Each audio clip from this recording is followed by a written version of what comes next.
जरा एक पल के लिए स्थिति की कल्पना की जाए। बाहर भयंकर आर्थिक मंदी का दौर है। बैंकों के दरवाजों पर ताले लग चुके हैं और हाँ, और सड़कों पर सन्नाटा है। बिल्कुल, देश का 1/4 हिस्सा पूरी तरह से बेरोजगार है। या तो मुफ्त राशन के लिए लंबी कतारें लगी हैं या लोग भूखे सो रहे हैं। ये कोई डरावनी फिल्म का दृश्य नहीं है, बल्कि 1930 के दशक के अमेरिका की सच्चाई थी, जिसे इतिहास में महान आर्थिक मंदी या ग्रेट डिप्रेशन कहा जाता है। सही कहा। और ठीक इसी वक्त जब पूरी दुनिया में हाहाकार मचा हुआ है, कोई एक व्यक्ति शांति से अपनी डेस्क पर बैठकर एक किताब लिख रहा है। और पता है उस किताब का दावा क्या है? कि पैसा कमाना बेहद आसान है। मतलब दिमाग चकरा जाता है सुनकर। हाँ बिल्कुल, ये सुनने में किसी क्रूर मजाक जैसा लग सकता है। जब लोगों के पास सचमुच 2 वक्त की रोटी के पैसे नहीं थे, तब F.C. मिनाकर नाम के लेखक ने 1000 Ways to Make $1000 नाम की किताब प्रकाशित की। जो कि आज के हमारे इस गहन विश्लेषण का मुख्य विषय है। जी। और यहाँ जो बात सबसे दिलचस्प है ना, वो ये कि मिनाकर ने एक बहुत ही बुनियादी मनोवैज्ञानिक सच को पकड़ा था।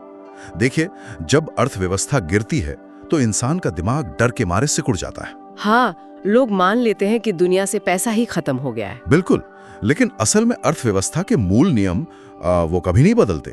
पैसा कहीं गायब नहीं होता, वो बस अपनी दिशा बदल लेता है। तो चलिए इसे थोड़ा खोलकर समझते हैं। हमारा मिशन आज इसी ऐतिहासिक किताब के पन्नों से वो 6 अचूक और व्यावहारिक तरीके निकालना है जो उस भीषण मंदी में भी कारगर थे और आज भी हैं। और आज के दौर में तो ये और भी जरूरी है। बिल्कुल, खासकर आज जब हर तरफ इस बात का डर है कि आर्टिफिशियल इंटेलिजेंस नौकरियां खा जाएगा, ले ऑफ्स हो रहे हैं, महंगाई कमर तोड़ रही है। ये देखना बहुत रोमांचक होगा कि 1930 की वो मानसिकता आज के इस टेक ड्रिवन युग में कैसे लागू होती है। ये पूरी तरह से लागू होती है क्योंकि इंसान का स्वभाव नहीं बदला है। और मिनारकर का जो सबसे पहला सिद्धांत है वो इसी मानवीय स्वभाव पर चोट करता है। अच्छा, वो कैसे? उनका मानना था कि पैसा कमाने का सबसे बड़ा स्रोत कहीं और नहीं, बल्कि लोगों की शिकायतों में छिपा होता है। जहां घर्षण है, जहां फ्रस्ट्रेशन है, वहीं व्यापार है। ये बात सुनने में बहुत दार्शनिक लगती है, लेकिन असल में लोग ऐसा करते नहीं है। मेरा मतलब है, जब भी कोई समस्या आती है तो एक आम प्रतिक्रिया क्या होती है? लोग बस शिकायत करते हैं कि व्यवस्था खराब है। यहीं पर एक आम इंसान और एक उद्यमी की सोच में विभाजन होता है। हमारा दिमाग विकासवादी रूप से एवोल्यूशनरी नजरिए से समस्याओं पर तुरंत प्रतिक्रिया देने के लिए प्रोग्राम्ड है। हाँ, खतरे से बचने के लिए। बिल्कुल, जब कोई असुविधा होती है तो दिमाग कहता है इससे दूर भागो या इसकी शिकायत करो। लेकिन इस माइंडसेट को बदलना ही पहला कदम है। मतलब समस्या को देखने का नजरिया बदलना। हाँ, एक उद्यमी जब किसी को शिकायत करते सुनता है तो वो ये नहीं सोचता है कि दुनिया कितनी खराब है। वो ये पूछता है इस समस्या को ठीक करने के लिए कौन मुझे पैसे देगा। अरे वाह, इसे समझने के लिए मुझे लगता है रेड बस के संस्थापक फणींद्र सामा का उदाहरण बहुत सटीक बैठता है। शायद 2005 की बात है। हाँ। दिवाली का समय था। हाँ। और उन्हें बस का टिकट नहीं मिला था। अब इस स्थिति की गहराई में जाते हैं। उस समय का बस टिकटिंग सिस्टम पूरी तरह से बिखरा हुआ था। हाँ। दर्जनों अलग अलग ऑपरेटर थे, हर एक का अपना अलग रजिस्टर होता था। और एजेंट ग्राहकों से जानकारी छुपाते थे ताकि मनमाना कमीशन वसूल सकें। सही कहा। यह एक बहुत बड़ा सिस्टमैटिक फ्रिक्शन था। उस समय दिवाली पर टिकट न मिलने वाले लाखों लोग रहे होंगे। उन लाखों लोगों ने क्या किया? उन्होंने बस स्टैंड पर जाकर झगड़ा किया, एजेंटों को गालियां दी, सरकार को कोसा। बिल्कुल, लेकिन फणींद्र सामा ने उन्होंने उस फ्रस्ट्रेशन को एक डेटा पॉइंट की तरह देखा। उन्होंने शिकायत करने के बजाय सिर्फ ये पूछा कि ये जानकारी एक जगह पर क्यों नहीं है। और फिर उन्होंने 2006 में सिर्फ 5 लाख रुपए के साथ रेड बस की शुरुआत की। उन सभी रजिस्टरों के डेटा को इंटरनेट पर ले आए और 2013 में उसी कंपनी को 800 करोड़ रुपए में बेच दिया। यही वो मैकेनिज्म है जिसे समझना जरूरी है। देखिए, उन्होंने बसों का आविष्कार नहीं किया, उन्होंने सड़कों का आविष्कार कोई नई सड़क नहीं बनाई। उन्होंने सिर्फ उस फ्रस्ट्रेशन को खत्म करने का एक पुल बनाया। तो ये ऐसा है जैसे हम सब एक खजाने के ऊपर बैठे हैं, लेकिन फावड़ा चलाने के बजाय हम मिट्टी के गंदे होने की शिकायत कर रहे हैं। एकदम सही उपमा है। मिनाकर 1930 में यही कह रहे थे। कुछ नया या क्रांतिकारी बनाने की जरूरत नहीं है। बस ये देखना है कि लोगों को किस चीज से परेशानी हो रही है। लेकिन यहाँ एक सवाल उठता है, हर किसी के पास 5 लाख रुपए या कोई टेक कंपनी बनाने की क्षमता तो नहीं होती। तो क्या ये सिद्धांत सिर्फ बड़े स्टार्टअप्स के लिए है? अरे बिल्कुल नहीं, ये सिद्धांत छोटे से छोटे स्तर पर भी उसी सटीकता से काम करता है। मान लीजिए किसी मोहल्ले में ऐसे कई बुजुर्ग लोग हैं जिनके बच्चे विदेश या दूसरे शहरों में रहते हैं। हाँ, ऐसे बहुत से घर होते हैं। तो उन बुजुर्गों के लिए आज का स्मार्टफोन एक बहुत बड़ा फ्रस्ट्रेशन है। व्हाट्सएप पर वीडियो कॉल करना हो या यूपीआई से पेमेंट करना हो या फिर ऑनलाइन ग्रोसरी मंगवाना हो, उनके लिए ये किसी भूल भुलैया से कम नहीं है। और ज्यादातर लोग इसे नजरअंदाज कर देते हैं, ये सोचकर कि इन्हें तकनीक समझ नहीं आती। यही तो वो अवसर है जिसे लोग छोड़ देते हैं। अगर कोई युवा हफ्ते में सिर्फ कुछ घंटे निकालकर 10 घरों के बुजुर्गों को ये सब धैर्य के साथ सिखाए और हर महीने प्रति घर 500 रुपए की फीस ले, तो सोचिए। तो बिना किसी निवेश के, बिना ऑफिस के, हर महीने 5,000 रुपए की एक अतिरिक्त आय शुरू हो जाती है। बिल्कुल, ये पूरी तरह से शून्य निवेश का मॉडल है। यहाँ क्या बेचा जा रहा है? कोई प्रोडक्ट नहीं, बल्कि किसी और की उलझन का समाधान। यहाँ से बात और भी ज्यादा दिलचस्प हो जाती है। मान लेते हैं कि किसी को कोई समस्या दिख गई और उसके दिमाग में एक बेहतरीन समाधान या आइडिया आ गया। अब 99% लोग क्या करते हैं? वो खुद को बंद कर लेते हैं। हाँ, वे दुनिया से कट जाते हैं, एक कमरे में बंद होते हैं और महीनों तक उस आइडिया को परफेक्ट बनाने में जुट जाते हैं। लेकिन जो दूसरा सिद्धांत हमने इस स्रोत से निकाला है, वो पूरी तरह से इसके विपरीत है। वो कहता है, पहले बेचो, बाद में बुलाओ। और ये शायद व्यापार की दुनिया का सबसे कड़वा सच है और आधुनिक स्टार्टअप्स का सबसे बड़ा रहस्य भी। लोग अक्सर इस बात से बहुत डरते हैं कि अगर वे अधूरा आइडिया किसी को बताएंगे तो लोग मजाक उड़ाएंगे या उनका आइडिया चुरा लेंगे। हाँ बिल्कुल। और इसी असुरक्षा की भावना में वो महीनों तक अपना समय, पैसा और ऊर्जा लगाते हैं, एक शानदार प्रोडक्ट तैयार करते हैं और जब उसे बाजार में उतारते हैं तो भयानक सन्नाटा छा जाता है। पता चलता है कि किसी को उस प्रोडक्ट की जरूरत ही नहीं थी। सही बात है। स्रोत में इसके लिए टिफिन सर्विस का एक बहुत ही शानदार उदाहरण दिया गया है। अगर किसी को खाना बनाना पसंद है और वो टिफिन सर्विस शुरू करने की सोचता है, तो आम तरीका क्या होगा? कोई आम इंसान तो बाजार जाएगा, कमर्शियल बर्तन लाएगा, पैकेट छपवाएगा और किचन का पूरा सेटअप करेगा, जो कि एक बहुत बड़ी वित्तीय आत्महत्या साबित हो सकती है। सही तरीका क्या है? इसका मैकेनिज्म है आइडिया वैलिडेशन। अब इस शब्द से घबराने की जरूरत नहीं है। इसका सीधा सा मतलब है यह जांचना कि क्या लोग सच में इसके लिए पैसे देने को तैयार हैं। अच्छा, तो वो कैसे करेंगे? टिफिन सर्विस शुरू करने से पहले सिर्फ अपने 10 परिचितों, दोस्तों या पड़ोसियों को एक व्हाट्सएप मैसेज भेजना चाहिए कि मैं अगले हफ्ते से रोज 100 रुपए में घर का बना ताज़ा खाना दे रहा हूँ, क्या आप एक टिफिन लेंगे? लेकिन एक मिनट, अगर मैंने पैसे ले लिए और मेरे पास तो किचन का सेटअप ही नहीं है, तो क्या ये fake it till you make it वाला मतलब ग्राहकों के साथ धोखा नहीं है? क्या मेरी रेपुटेशन पहले दिन ही खराब नहीं हो जाएगी? ये एक बहुत ही जायज चिंता है, लेकिन यहाँ एक बारीक अंतर समझना होगा। ये धोखा नहीं है, इसे व्यापार की भाषा में स्मोक टेस्ट कहते हैं। Smoke test? हाँ, या कस्टमर कमिटमेंट। आप उनसे आज ही एडवांस पैसे नहीं ले रहे हैं, आप सिर्फ उनकी रुचि को कमिटमेंट में बदल रहे हैं। अगर उन 10 में से एक भी व्यक्ति हाँ नहीं कहता, तो इसका मतलब है कि बाजार में उस चीज की मांग नहीं है। मतलब आपने अपने लाखों रुपए और 6 महीने की मेहनत बर्बाद होने से बचा ली। बिल्कुल। और अगर 5 लोग हाँ कह देते हैं, तो बस उसी दिन बाजार जाइए, बर्तन लाइए और अगले दिन से खाना देना शुरू कर दीजिए। ये तो किसी फिल्म की शूटिंग शुरू करने से पहले ही उसकी टिकटें बेचने जैसा है, बिना रिस्क लिए पानी की गहराई नापना। सोचिए, मिनाकर ने ये लॉजिक 1930 में ही लिख दिया था, जिसे आज सिलिकॉन वैली की बड़ी कंपनियां इस्तेमाल करती हैं। एकदम सही। अब मान लेते हैं कि आइडिया टेस्ट हो गया, बाजार में मांग भी है और बिजनेस चल पड़ा। लेकिन अब एक भौतिक सीमा आ जाती है। एक इंसान के पास दिन में सिर्फ 24 घंटे ही होते हैं। वो अपनी आय को कैसे बढ़ाए, मतलब बिना रातों की नींद हराम किए। ये वो मोड़ है जहां ज्यादातर मेहनती लोग आकर फंस जाते हैं। वे काम करने और मूल्य या वैल्यू बनाने के बीच का फर्क भूल जाते हैं। जब कोई व्यक्ति किसी पारंपरिक नौकरी में होता है, तो वो असल में क्या कर रहा होता है? अपना समय दे रहा होता है। हाँ, वो अपना समय बेच रहा होता है और चूंकि समय सीमित है, उसकी आय की मतलब एक अदृश्य सीमा तय हो जाती है, एक सीलिंग बन जाती है। इस पर मुझे एक बहुत ही सटीक उपमा याद आ रही है। समय बेचना ऐसा है जैसे कोई व्यक्ति टैक्सी चला रहा हो।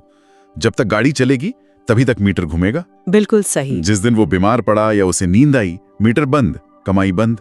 लेकिन विशेषज्ञता बेचना या एक्सपर्टीज बेचना ऐसा है जैसे उसने एक टोल नाका बना दिया हो। हाईवे पर गाड़ियां कोई भी चलाए, वो खुद सो भी रहा हो तो भी टोल कटता रहेगा। एक पाइपलाइन बिछाने जैसा। ये एकदम बेहतरीन और सटीक उपमा है। इस स्रोत में एक चार्टर्ड अकाउंटेंट का बहुत व्यवहारिक उदाहरण है। अगर एक सीए किसी कंपनी में फुल टाइम नौकरी करता है तो उसे एक तय सैलरी मिलती है, मान लीजिए 50,000 रुपए। वो रोज 9 से 5 का समय उस कंपनी को दे रहा है।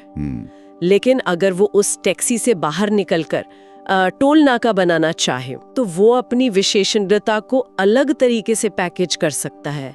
वो नौकरी छोड़ सकता है और मतलब 5 छोटे व्यवसायों के पास जाके कह सकता है कि वो उनका पूरा अकाउंटिंग का सिरदर्द संभाल लेगा, बस हर व्यवसाय से महीने के 10,000 रुपए लेगा। अरे हाँ, अब उसे हर दिन 8 घंटे काम करने की जरूरत नहीं है। उसे वही 50,000 रुपए मिल रहे हैं, लेकिन अब उसने अपना समय वापस खरीद लिया है। और सबसे जरूरी बात यह है कि विशेषज्ञता का मतलब कोई बहुत बड़ी डिग्री होना नहीं है।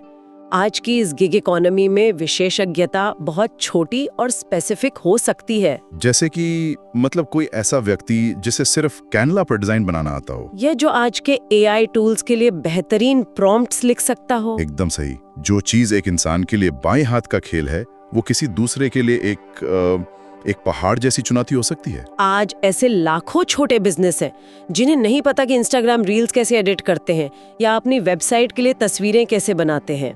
मिनाकर का वो वाक्य आज के दौर में और भी ज्यादा मतलब शक्तिशाली हो जाता है कि आप जो जानते हैं वो किसी और के लिए बहुत मूल्यवान है, उसे पैकेज करके बेचना सीखें। तो अब टोल नाका तो बन गया, लेकिन क्या रोज रोज नई गाड़ियों का इंतजार करना, यानी रोज नए ग्राहक ढूंढना थका देने वाला नहीं है? इसी बात का जवाब इस स्रोत के अगले पड़ाव में मिलता है, जिसे रिटेंशन ओवर एक्विजिशन कहा जाता है। हाँ, इस भारी भरकम शब्द का सीधा सा मतलब है कि जो ग्राहक एक बार आपके पास आ गया है, उसे किसी भी कीमत पर जाने ना देना। व्यापार के अर्थशास्त्र में एक बहुत ही स्थापित सत्य है। क्या?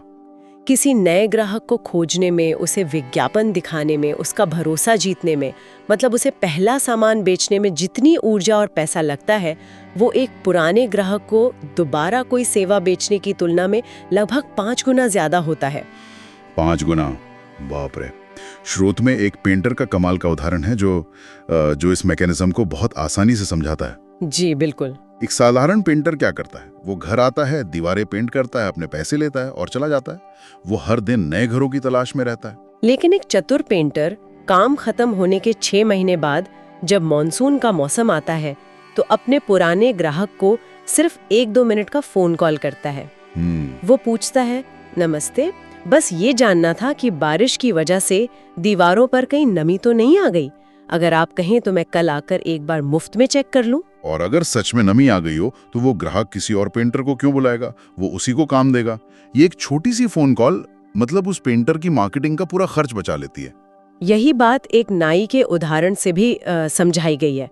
अगर एक बार्बर के पास 50 ऐसे ग्राहक हैं जो इस बात से इतने संतुष्ट हैं कि वो हर महीने उसी के पास बाल कटवाने आते हैं, तो उसकी आय पूरी तरह से स्थिर हो जाती है। हाँ, उसे हर सुबह उठकर ये चिंता नहीं सताती कि आज उसकी दुकान में कोई आएगा या नहीं। पुराने ग्राहकों को भूल जाना किसी भी बिजनेस की सबसे बड़ी और सबसे महंगी गलती है। बिल्कुल।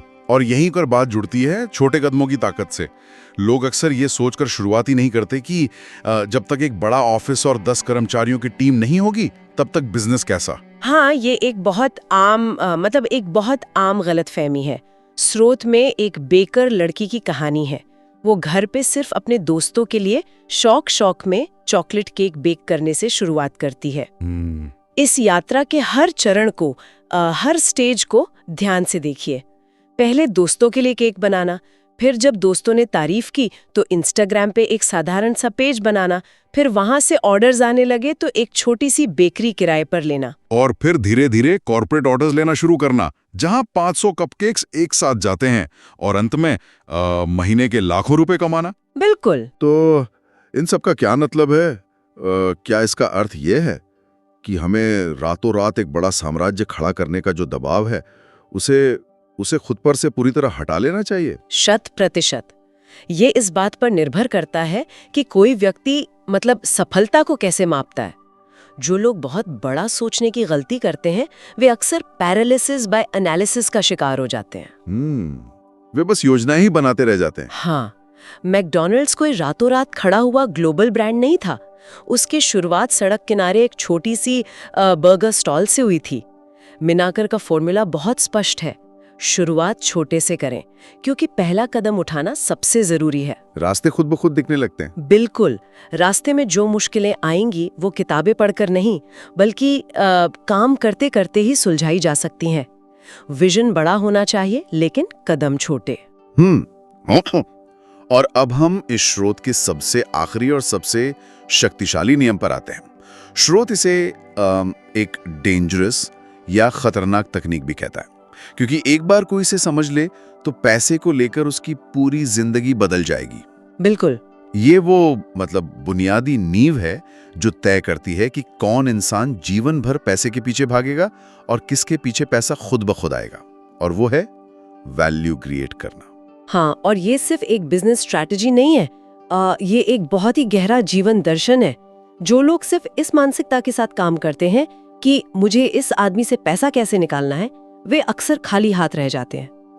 क्योंकि सामने वाला इंसान इस स्वार्थ को भांप लेता है। सही कहा। लेकिन जो लोग अपना पूरा ध्यान इस बात पर लगाते हैं कि मैं इस इंसान की जिंदगी को और आसान, बेहतर और आरामदायक कैसे बना सकता हूँ, पैसा खुद उनका अनुसरण करता है। इस बात को मतलब एक फ्रीलांस वीडियो एडिटर के उदाहरण से बहुत गहराई से समझा जा सकता है।